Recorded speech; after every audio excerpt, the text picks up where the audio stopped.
for a service. Hotels, for instance, you pay for a room with an air conditioner, and at the end of the day, you sleep in a room that's more like an oven, and you walk away and you grumble. But we say, don't grumble. You have a right to get value for what you have paid for the service that you have. You have the healthcare. So we cannot exhaust all the services. But I would like that consumers are aware that whatever you put your money into, whatever you pay for, if it's something you can see, feel, and use, you know that's a product. If it's something that you pay which is intangible, for which you expect a service in return. Airlines, for instance, you buy a ticket, you are supposed to fly at a particular time. These are services, so that should be the way we look at the various products and services that we are discussing. So you have said to us that one of the mandates of the Consumer Protection Council, based on your Enabling Act, is to provide speedy redress for the consumers. In the period of time that you have been the Chief Executive Officer of the organization, how would you say you have impacted on that mandate?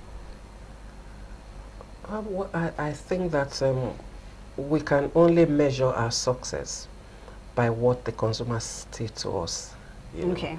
And from the success stories we have recorded, based on comments from consumers, I think that we are beginning to get into the mindset of consumers. We still have a long way to go, but at least we've started on a level in which there's a little bit of awareness, and consumers now realize that they have the right to get value for money. In the automobile section, for instance, where the warranties are not being implemented, we have ensured that automobile dealers must ensure that vehicles that is sold is serviceable, and if it is not, that the warranties are implemented. Based on that, one of the consumers who had bought a brand new SUV, and she went to-in and fro-in for 2 years with the dealer. But on our intervention, she got a brand new and a later model of the SUV that she bought, because there's a warranty, and we must ensure that those warranties are implemented. We, even in the automobile also sector, we have been able to get a refund of a brand new Camry that was purchased, and over 8 million naira was refunded to the owner. So these are areas in which we think that consumers, once you know your rights and you complain, we will intervene. In household appliances, that's where we record the greatest success stories, because we have reports of, my fridge that didn't work, I've gotten a new one. The television that didn't work, due to your intervention, CPC, it's working. Washing machine. We recall one of the delights of our time when we were able to get a redress for someone whose cake mixer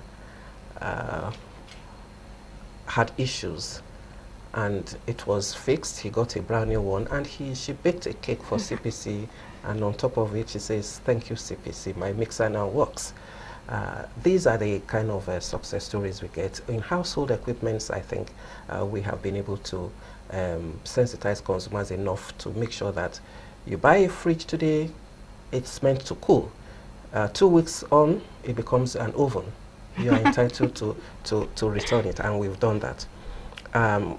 In telecom sector also, we've had a lot of success stories in the airtime being restored, in different data being restored as the complaint goes on. You will not even believe that we've been able to get a hearing aid that was defective for a new one to be returned to the young fellow who had issues. In construction, boreholes that have been unserviceable, we have been able to move in that area to restore the telephone. In the airlines, baggages that have been lost, we've been able to ensure that we get that. So in banking, we now have series of complaints on charges, some of them illegal, some cannot be justified. And lately I just signed off to the relevant department a bank apologizing and stating that almost 1 million naira overcharge has been credited to the complainant. Wow. So in all these various areas, I think that we have recorded success stories, and that's why consumers should take this opportunity to exercise their rights and to ensure that they get value for money. Thank you very much, Ma, for being on the maiden edition of Consumer Voice. It's been such a delight having you. Hopefully we can have you on the next episode Thank you, of this program. You're welcome. You have heard it all. We'll take a short break right now, and when we return, we have a special report on the commissioning of the Consumer Protection Council's audio-visual studio. Stay tuned. To make a complaint to the Consumer Protection Council, in order to obtain redress over a product or a service, you contact the seller or service provider and present your query. Ensure you keep relevant records of your conversation. If the problem is not resolved at this level, complain to CPC. Your complaint should be clear, providing relevant facts such as where and when you bought the product or service. You should state clearly what you want from the seller or service provider. Is it a refund, a repair, or a replacement?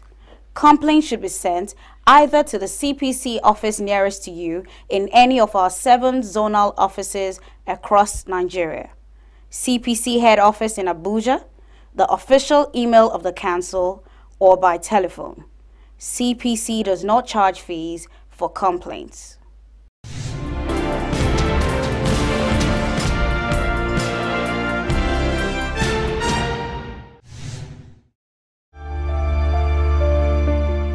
In spite of its very lean resources, the Consumer Protection Council recently set up and commissioned an audio-visual studio at its head office in Abuja.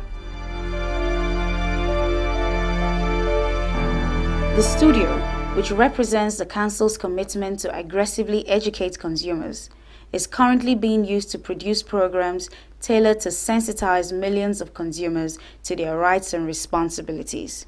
So this is a great day for investors.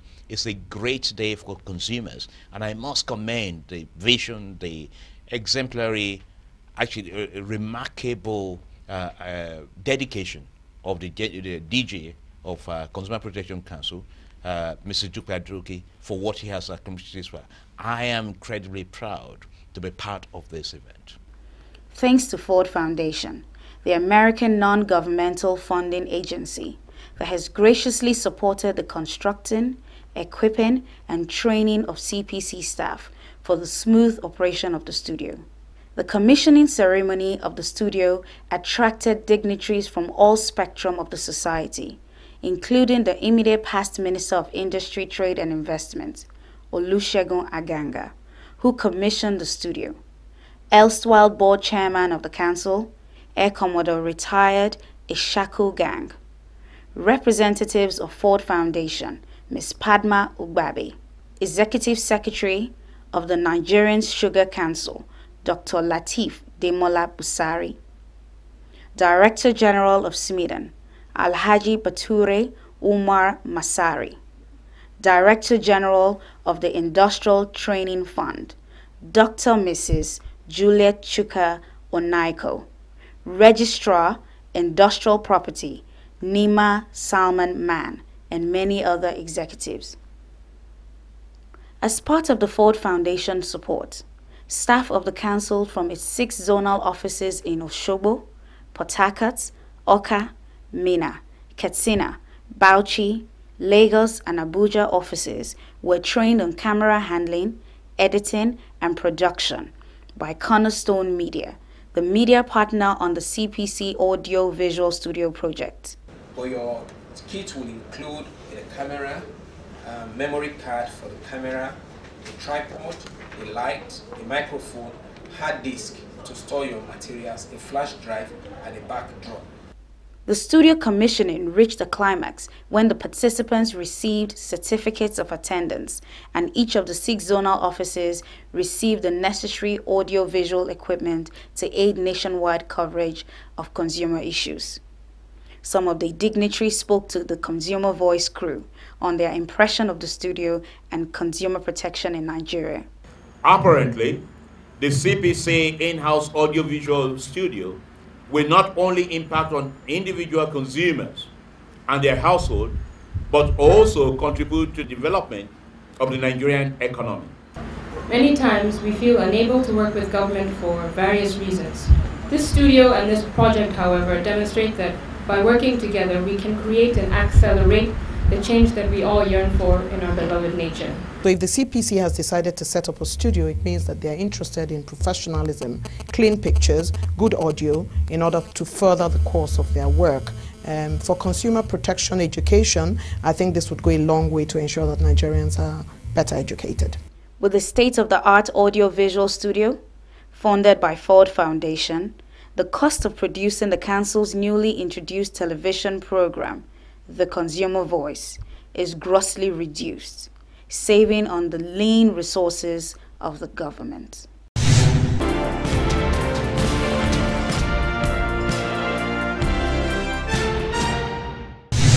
Hope you have enjoyed this program. Remember, as a consumer, you are the king and queen of the consumer world, because without you, the service providers are out of business. Don't hesitate to come to CPC whenever you feel your rights have been breached. Our contact details are being scrolled on your screen. We have 7 offices across the nation. I am Florence Abebe, your anchor. Thank you for being with us.